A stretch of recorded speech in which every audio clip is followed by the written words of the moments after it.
কেমন আছেন? এই তো, আপনি কেমন আছেন? আছি, ভালো আছি। আমি আপনার কাছে যাচ্ছিলাম।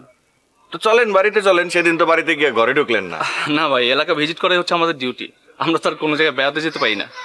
তা ঠিক, তা ঠিক। তো বলেন, কি বলতেছেন?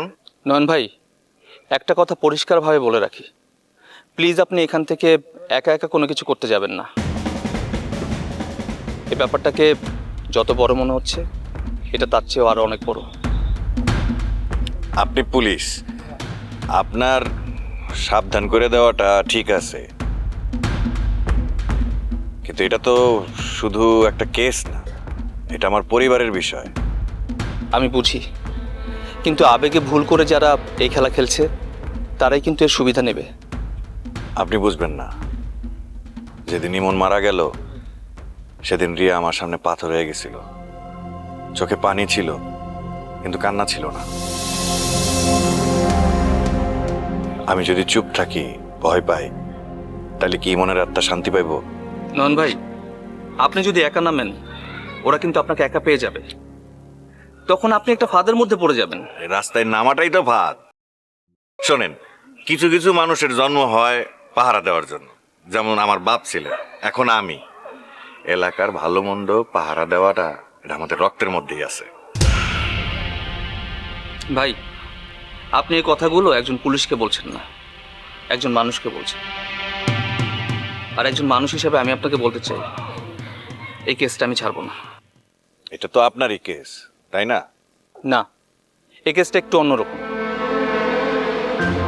ফেক পোস্টমর্টেম, রিপোর্ট চাপা দেওয়া, মানুষকে ভয় দেখানো, এসব কিছু আমি আগে অনেক দেখেছি। কিন্তু এই কেসে একটা পরিবার ভাঙছে। হ্যাসেল ফ্রি জীবনের smart companion Walton home and kitchen appliance. এটা আমি ব্যক্তিগতভাবে নিলাম। তাইলে এই কেসটায় আমি আপনার সাহায্য পাবো? অবশ্যই পাবেন, কিন্তু ভাই সব সময় আপনার মাথা ঠান্ডা রাখতে হবে আর নিয়মের মধ্যে থেকে সব কাজ করতে হবে। আমি যতটুকু জানি, এই ঘটনাটা একক কোনো ব্যক্তির কাজ না, এর পেছনে একটা বড় মাফিয়া আছে। তবে ওই মাফিয়াদের মদদ দিচ্ছে বা সাহায্য করছে এরকম কিছু মানুষের খুব কাছাকাছি আমি যাচ্ছি। দেখি কোনো ক্লু পাই কিনা। তবে নয়ন ভাই, আপনাদের এই এলাকার মধ্যেও ওই মাফিয়াদের সাহায্যকারী লোকজন আছে, তাই বলছি খেয়াল রাখবেন। একটু ভুল মানে সব শেষ।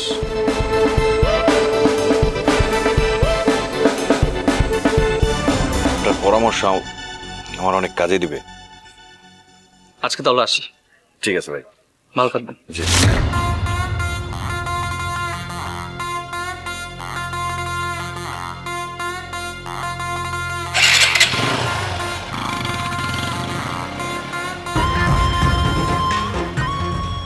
কি কয়ে গেল এসআই?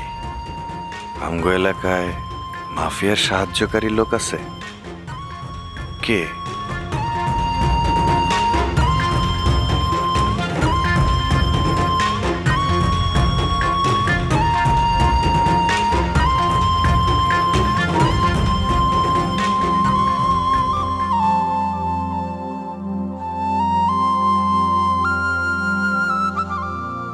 তোমার আব্বার কথা শোনো, ভালো পাত্র পাইছে, বিয়ে করে ফেলো।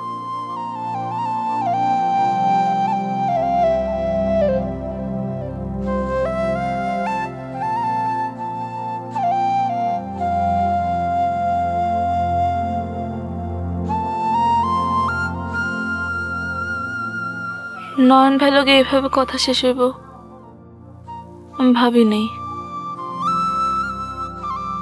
আমার ভালোবাসার প্রতি উত্তরে নয়ন ভাই তো স্পষ্ট করে কিছু কইল না।